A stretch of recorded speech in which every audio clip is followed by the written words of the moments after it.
Então vamos lá, galera. Agora a gente vai estudar então pontos de inflexão. O que é ponto de inflexão? É onde a concavidade da minha função vai mudar de sentido. Se ela tinha concavidade voltada para baixo, ela vai ter concavidade voltada para cima. Então vamos lá.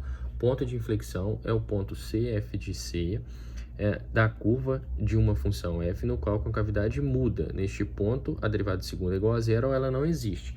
O que é isso? No exemplo anterior que a gente acabou de fazer, nesse ponto aqui, ó, menos 1, a concavidade era voltada para cima e logo em seguida ela vai ser voltada para baixo. Então, esse aqui a gente vai chamar de um ponto de inflexão, é onde a concavidade está mudando de sentido. No zero aqui, ó, ela não muda de sentido, continua para baixo, ó, tanto de um lado quanto do outro. Aqui, ó, o ponto 1 também vai ser um ponto de inflexão, porque ela tinha concavidade voltada para baixo e logo em seguida vai ter a concavidade voltada para cima.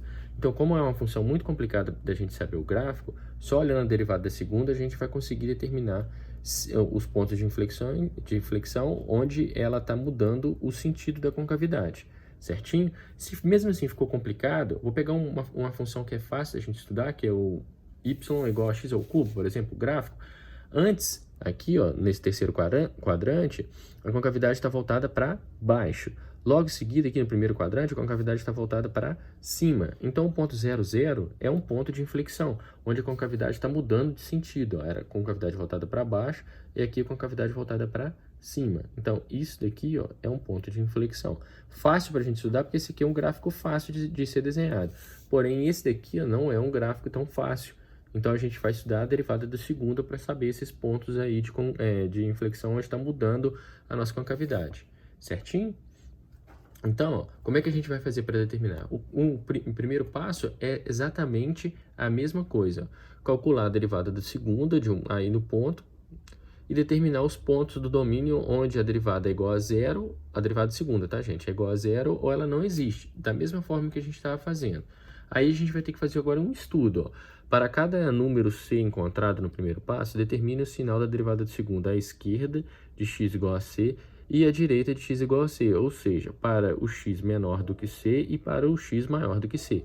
Se a derivada de segunda for maior do que zero de um lado de c e for menor do que zero do outro lado, então este é um ponto de inflexão. Foi o que eu falei com vocês aqui, ó.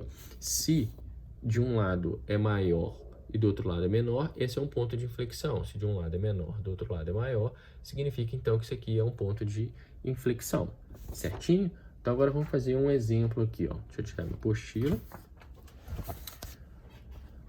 Tá ali, ó. Determine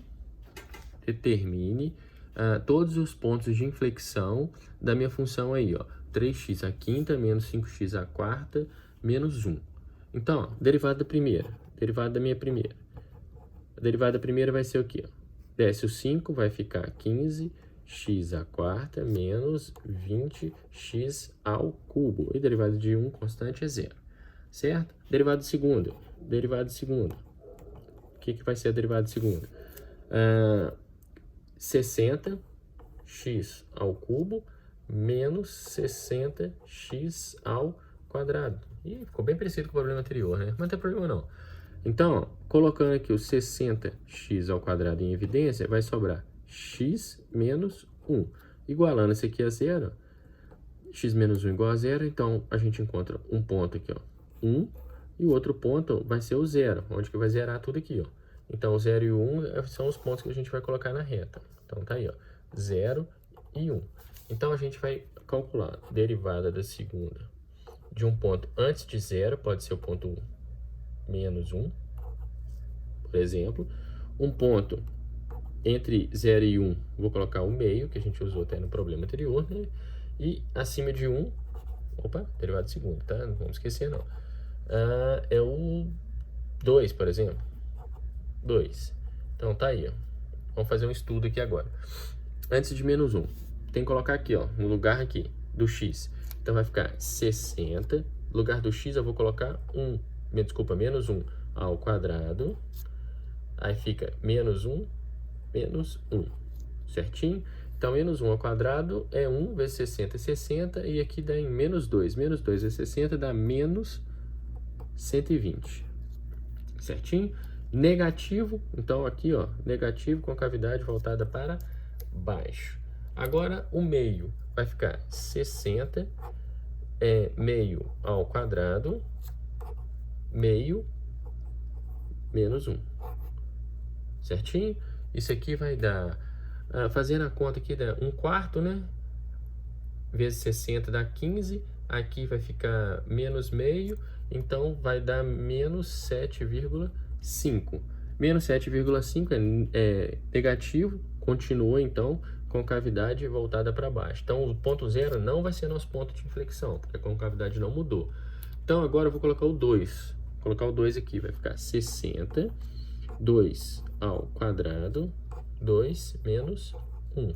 Então vai ficar aqui, ó, 4 vezes 60. E ó, aqui vai ficar 1, né? E 4 vezes 60 dá 240. Positivo. Positivo. Então, ó, concavidade voltada para cima. Então, se a concavidade está voltada para cima e a concavidade voltada para baixo, esse aqui é um ponto interessante para a gente. Isso aqui vai ser um ponto de inflexão. Aí, o que a gente tem que fazer? A gente tem que achar agora o f desse ponto. F de 1.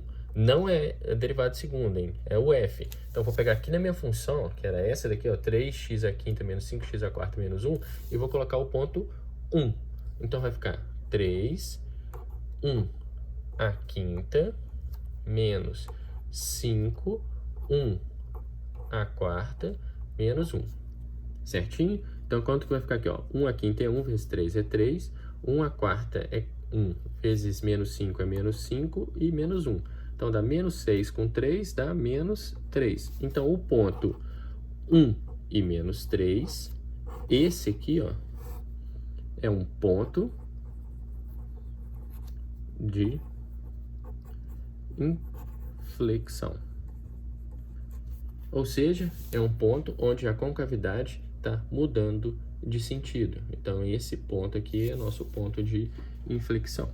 Certinho? Bora para mais exemplos.